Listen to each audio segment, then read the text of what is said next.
Bradley from the TV room here. The next thing in this box is the user manual for the Commodore Plus 4. And the Commodore Plus 4 was an interesting machine. It was. Funny, I want to hold this up here, but I don't want to hold this up here. I wonder if I can turn this box around. If I can get this here. Yeah, sort of.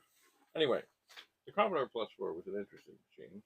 It was not 64 compatible, and but they said, "Ooh, isn't it great? Because we have 4 programs that are built into it, so you don't, that's all you need."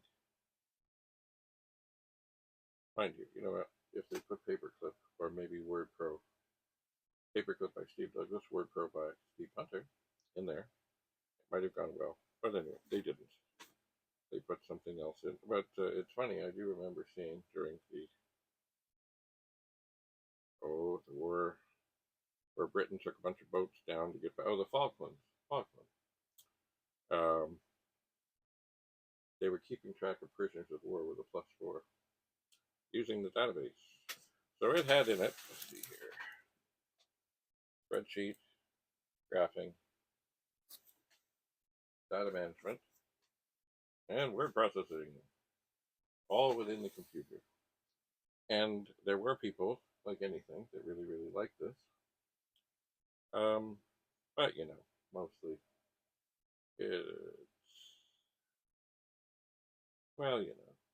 it wasn't a Commodore 64.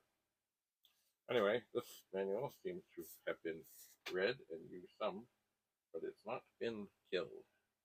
And that is good. And it does seem to be complete. Chapter 6, beginning basic programming. And it did have basic in it. It did. So there it is.